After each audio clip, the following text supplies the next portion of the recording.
सत श्री ओम सतनाम सत साहेब।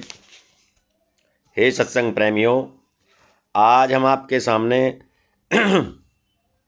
कबीर बीजक का शब्द 99 और 98 और 99 का वर्णन करेंगे। 98 और 99 का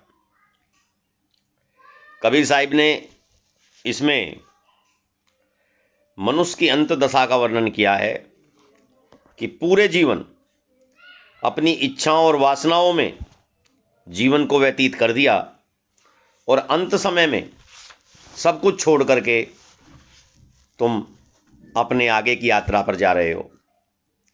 तो ये सब साथ क्यों नहीं लेके जाते? तो शब्द 99 में क्या कहकर समझाया है? अब कहाँ चले हो अकेले मीता, उठऊ न करऊ घरहू की चिंता, खीर खांड घृत पिंड समारा, सोतन ले बाहर के डारा, जो सिर रची रची बांधहू पागा, सो सिर रतन बिडारत कागा, हाड़ जरे जस जंगल लकड़ी, केस जरे जस घास की पूली, आवत संग न जात संगाती, कहा भय दल बांधल हाथी, माया के रस ले न पाया, अंतर यम बिलारी होई धाया, कहे कबीर नर अजऊ न जागा, यम का मुगदर मांझ सिर लागा। कहते हैं कि हे अहंकारी मानव, तुम अकेले अकेले अचानक कहाँ जा रहे हो? मनुष्य की जब मृत्यु होती है तो वह अकेले ही तो जाता है। तो कहते हैं कि तुम अकेले अकेले कहाँ जा रहे हो? अरे उठो, तुम्हारे स्वजन रो रहे हैं, घर परिवार की चिंता करो। अरे तुमने जिस शरीर को खीर बूरा दूध घी आदि का खाकर चिकना चुपड़ा बनाया था, उसे तुम्हारे स्वजनों ने घर से निकाल कर जमीन पर लिटा दिया। खीर खांड घृत पिंड संवारा, सोतन ले बाहर के डारा। जिस सिर पर तू पगड़ी बांधता था, उस रतन तुल्य सिर को फोड़ फोड़ कर कोए खा रहे हैं। तुम्हारे शरीर की पुष्ट हड्डियां जंगली लकड़ी की तरह जल रही हैं। सिर के बाल घास के गट्टे के समान जल रहे हैं, घास की पूली के समान जल रहे हैं। जो सिर रची रची बांधो पागा, सो सिर रतन बिडारत कागा, हाड़ जरे जस जंगल लकड़ी, केस जरे जस घास की पूली, आवत संग न जात संगाती, कहा भय दल बांधले हाथी। हे मनुष्य, तू न तो कुछ लेकर आया था और अंतिम समय में कुछ लेकर जा रहा है।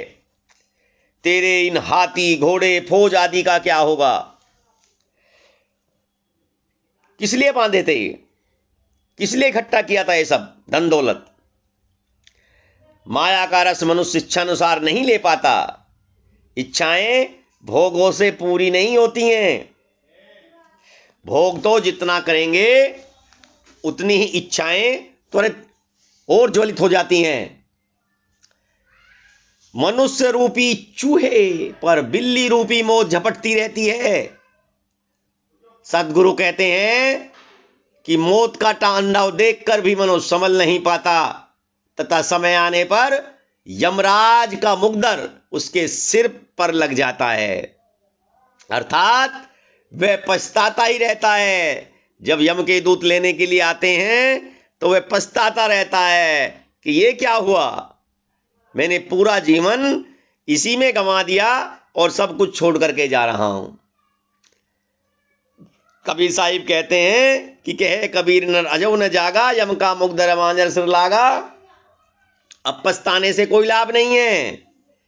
अगर समय रहते ही अपने आत्म स्वरूप को जान लो, विषय वासनाओं को त्याग दो, तो सब कुछ अच्छा ही अच्छा होगा। शब्द सो देखूं लोग हरि के सगाई, माय धरी पूत देव संग जाई, सास नंद मिली अचल जलाई, मंदरियां के गए बैठी जाई। हम बहनोई राम मोर सारा, हम ही बाप हरि पुत्र हमारा, कहे कबीर ये हरि के बूता, राम रमेते कुकरी के पूता। शब्द सो कबीरदास जी कहते हैं कि व्यक्ति स्वयं हरि स्वरूप, ज्ञान स्वरूप और परमात्मा है। परंतु अज्ञानतावश जहां पर कुछ भी नहीं है, वहीं पर मोह में फंस रहा है, मित्रता भी कर रहा है। इन पर हे मनुष्यों, तुम्हें अवश्य विचार करना चाहिए। जैसे पुत्र माता पर तथा पिता पुत्री पर आसक्त हो जाए तो यह अनर्थ ही कहा जाएगा। इसी तरह जीव रूपी माता, जीव रूपी पिता अपने द्वारा उत्पन्न की गई बुद्धि रूपी पुत्री को मलिन कर रहा है। जीव रूपी पुत्र और माया रूपी मां के साथ आसक्त हो रहा है। लोग माया में, सांसारिक वस्तुओं में, विषय वासनाओं में, भोगों में संलिप्त हो रहे हैं। इतना ही नहीं, संशय रूपी सास तथा कुमति रूपी ननंद मन रूपी बाजीगर के साथ जा मिली है।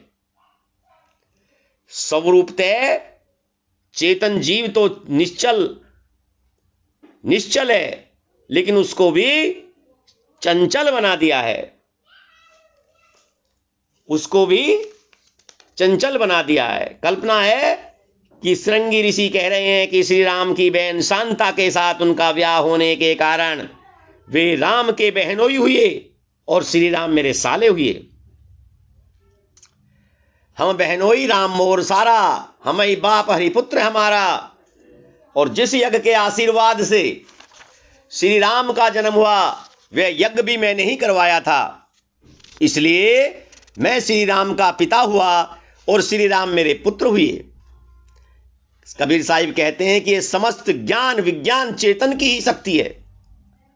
राम तो कुत्ते के पिल्ले में भी है, मनुष्य की तो बात ही छोड़िए, वह तो स्वयं राम स्वरूप है। मनुष्य विवेक साधन संपन्न होने के कारण माया को जीतकर अपने निज स्वरूप में प्रतिष्ठित हो सकता है। इसी कारण मानव शरीर सब जीवों में श्रेष्ठ माना गया है। सत्य श्री ओम, सतनाम, सत साहिब।